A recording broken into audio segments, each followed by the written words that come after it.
Hello, dear guests, and welcome to my everyday reading show. I'm your host, Andre, is gonna read a new chapter today, a new story, sorry. A Service of Love. Let's begin. When one loves one's art, when one loves one's art, no sorrow seems to hurt. No sorrow seems to hurt. That is our premise. This story shall draw a conclusion from it and show at the same time that the premise is incorrect. That will be a new thing in logic and a feat in storytelling somewhat older than a Great Wall of China. Joe Larrabee came out of the post oak flats of the Middle West, pulsing with a genius for pictorial art. At 6, he drew a picture of the town pump with the prominent citizen passing it hastily. This effort was framed and hung in the drugstore window by the side of the ear of corn with an uneven number of rows. At 20, he left for New York with a flowing necktie and the capital tied up somewhat closer. Delia Carr Car Carders Card Carders Carders Carders Delia Carders did things in 6 octaves so promisingly in a pine tree village in the south that her relatives chipped in enough in her cheap hat for her to go north and finish. They couldn't see her F, but that is our story.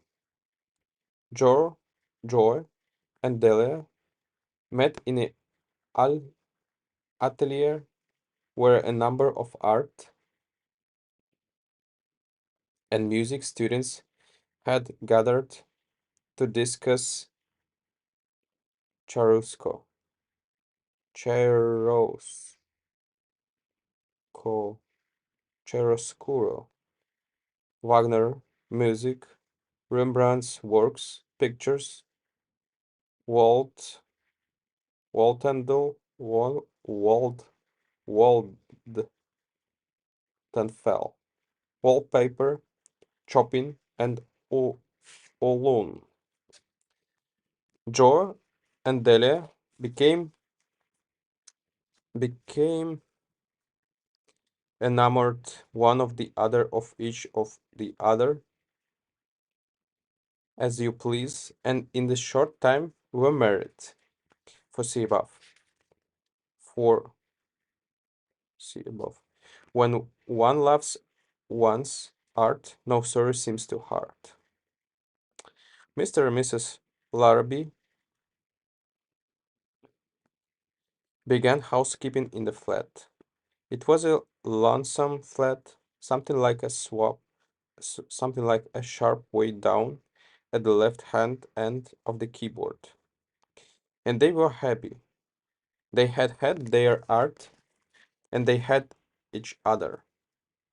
And my advice to the rich young man would be sell all through hast and give it to the poor janitor for the privilege of living in the flat with your art and your Delia. Flat dwellers shall endorse my dictum that theirs is the only true happens. If a ham is heavy and cannot fit too close, let the dresser collapse and become a brilliant table. Let the mantle turn to the rowing machine, the ecrorit, escritor, the escritory, to to a spare bedchamber, the washstand, to an upright piano. Let the four walls come together, if they will, if you and your Delia are between. But if hum, but if home be to each, be to the other kind, let it be wide and long. Enter you at the golden gate, hang your hat on hatters, your cape on the Cape Horn, and go out by Labrador. Joe was painting in the class of the great magister. You know his fame. His fees are high, his lessons are light, his highlights have brought him renown, renown. Delia was studying under Rosenstock. You know his repute as a disturber of the piano keys. They were mighty happy as long as their money lasted.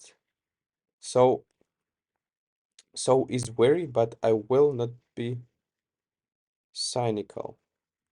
Their aims were very clear and defined. Joe was to become capable very soon of turning out pictures. That old gentleman with thin side whiskers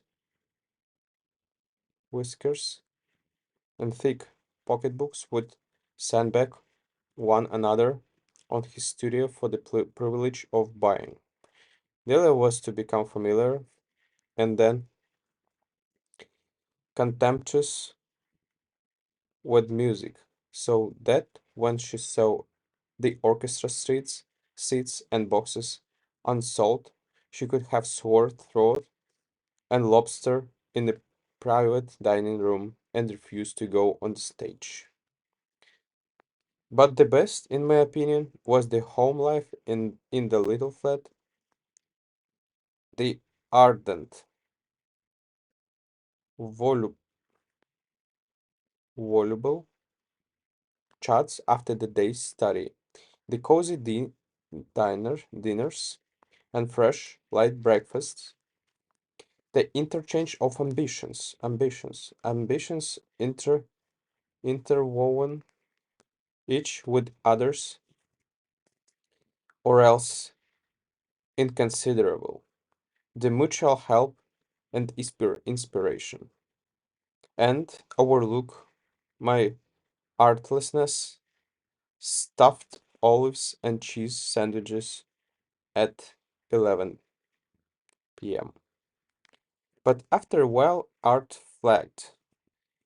It sometimes does, even if some switchman doesn't flag it. Everything going out and nothing coming in. As the Bulgarians, Bulgarians say, money was lacking to pay Mr. Magister, and Herr Rosenstock their prices. When one loves one's art, no service seems too hard. So Delia said she must give music lessons to keep the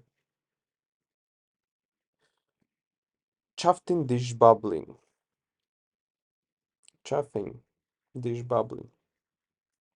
For 2 or 3 days, she went out canvassing for pupils. One evening, one evening, she came home elated. Joe, dear, she said gratefully, I have a pupil, and oh, the loveliest people. General A.B. Pinckney's daughter on 71st Street. Such a splendid house, Joy. You ought to see the front door. Bisonite, I think you would call it. And inside, oh, Joe, I never saw anything like it before. My pupil is his daughter, Clementina. I dearly love her already. She is dedic she is a delicate thing, dresses always in white, and the sweetest, simplest manners. Only 18 years old. I am to give 3 lessons a week.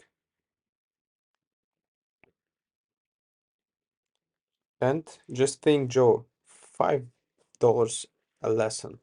I don't mind if I don't mind it a bit. For when I get 2 or 3 more pupils, I can resume my lessons with Herr Rosenstock. Now, smooth out that wrinkle between your brows, dear, and let have a nice supper. That's all right for you, Deli, said Joe, attacking a can of peas with a carving knife and a hatchet. But how about me? Do you think I'm going to let you hustle for wages while uh, while I feel under in the regions of high art? Not by the bones of Benventino Cellini. I guess I can sell papers or lay cobblestones to bring $1 or 2. Delia came and hung about his neck. Joe, dear, you are silly. You must keep on your studies. It's not as if I had quit my music and gone to work at something else. While teach, I learn. I'm always with my music, and we can live as happily as millionaires on 15 a week. You mustn't think of leaving, Mr. Magister. All right, said Joe, reaching for the blue scalloped vegetable dish. But I hate for you to be given lessons. It isn't art, but you're a trump and a dear to do it.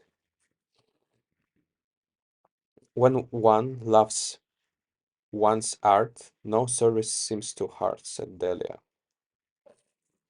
Magister praised the sky in that sketch I made in the park, said Joe. And Tinkle gave me a permission to hang 2 of them in his window. I may sell them, one if I write kind of a moneyed idiot seen them. I'm sure you will, said Delia sweetly. And now let's be thankful to the General Pinkney and this whale roast. During all the next week, the Larrabees had an early breakfast.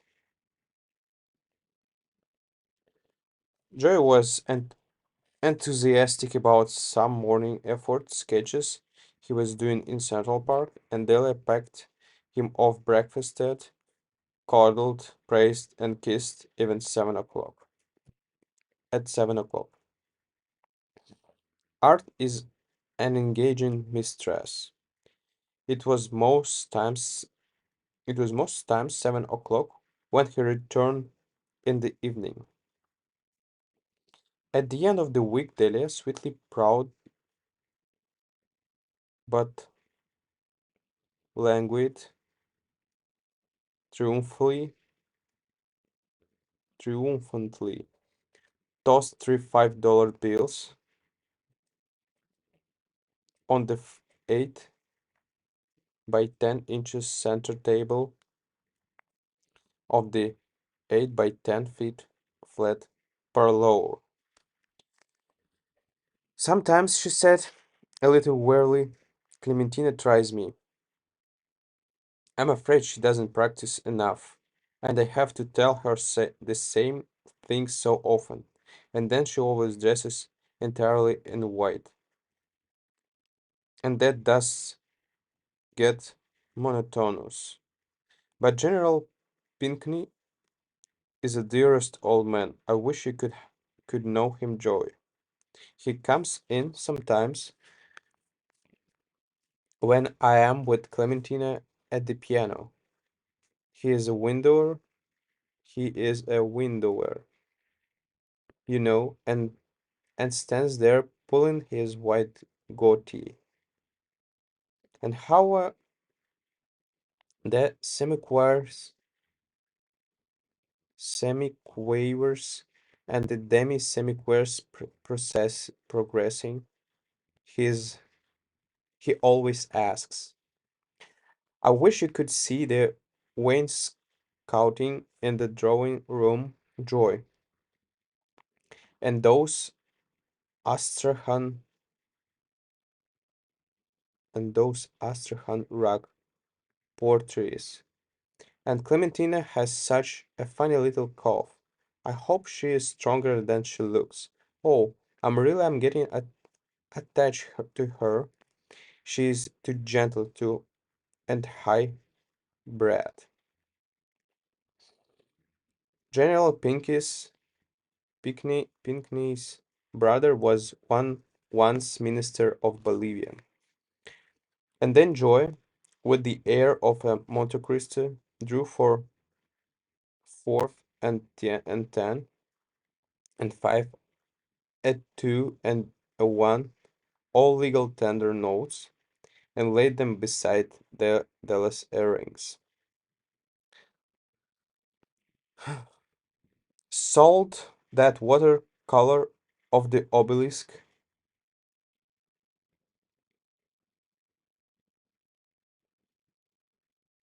sold that watercolor color of the obelisk to a man from Piora. He has announced it overwhelmingly. Don't joke with me, said Della. Not from Peoria. All the way. I wish you could see him, Deli. Fat man with a woolen muffler and a quill toothpick. He saw the sketch in Tinkle's window and thought it was a windmill at first. He was game, thought, and bought it anyhow. He ordered another sketch from Lackawanna Freight Dep-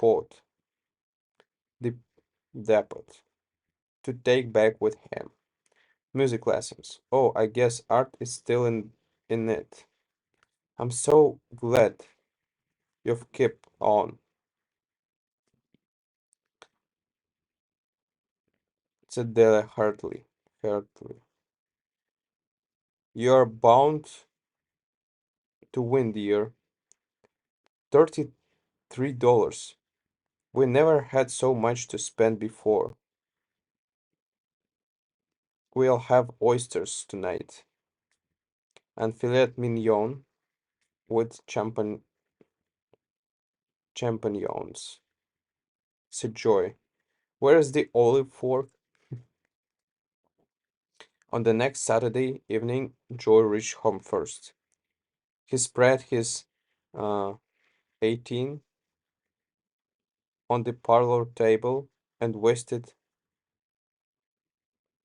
washed what seemed to be a great deal of dark paint from his hands. Half an hour later, Delia arrived, her right hand tied up in a shapeless bundle of wraps and bandage. How's this? Asked Joy after the unusual greetings. Delia laughed, but not very joyously. Clementina, she explained, insisted upon a Welsh rabbit after her lesson. She's a she's such a queer girl. Welsh rabbits at 5 in the afternoon.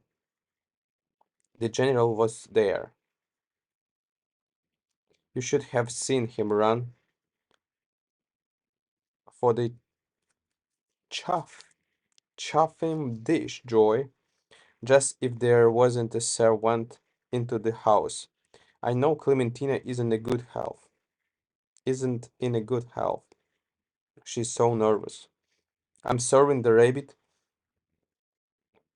In serving the rabbit, she spilled a great lot of it, boiling hot over my hand and wrist. It hurt awfully, Joy, and the dear girl was so sorry. But General Pinkney, Joy, that old man nearly went distracted. He rushed downstairs and sent somebody, they said the furnace man on somebody in the basement, out to a drugstore for some oil and things to bind it up with. It doesn't hurt so much now.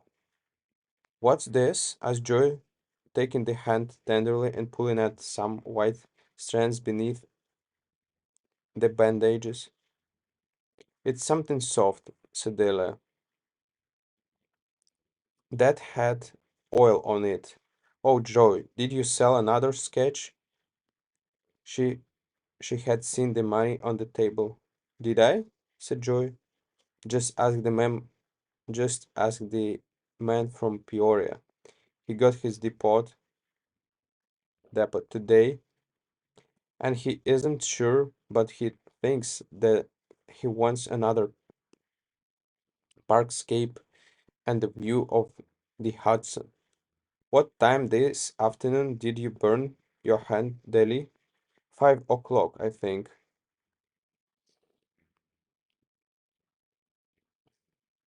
I think, said Deli plaintively. The iron, I mean the rabbit came off the fire about the time. You ought to have seen General Pinky Joy when. Sit down here a moment, Deli, said Joy. He drew her to the couch, sat down beside her, and put his arm across her shoulders. What have you been doing for the last 2 weeks, Deli? He asked. She braved it she braved it for a moment or two with an eye full of love and stubborn, stubbornness, and murmured a phrase or two vaguely of a General Pinkney. But at length down went her head, and came the truth and tears. I couldn't get any pupils, she confessed,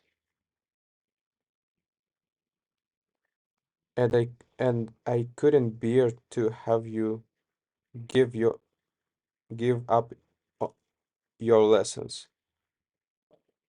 I got a place ironing shirts in that big 24th Street laundry, and I think I did very well to make up both General Pinkley and Clementina.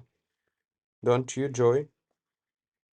And when a girl in the laundry sat down a hot iron on my hand this afternoon, I was all the way home making up that story about the Welsh rabbit. You're not angry? You're not angry, are you, Joy? Joy. And if I hadn't got that work, you mightn't have sold your sketch for that man from Peoria. He wasn't from Peoria, said Joy slowly. Well, it doesn't matter where is he from. He was from. How clever you are, Joy. And kiss me, Joy. And what made you ever suspect that I was giving music lessons to Clementina?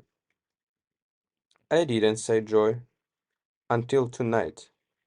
And I wouldn't have then, only I sent up to the cotton waste and oil from engine room this afternoon for a girl upstairs who had hand burned her hand burned with this. Who had her hand hand burned with a smoothing iron. I've been firing the engine in that laundry for the I've been firing the engine in that laundry for the last 2 weeks, and then you didn't. My purchaser from Peoria, said Joy, and General Pinkney are both creation of the same art, but you wouldn't call it either painting or music. And then they both laughed and Joy began. When one loves one's art, no service seems. But Della stopped him with her hands on his lips. No, she said, just when one laughs. All right, that's it. See you tomorrow. Thanks.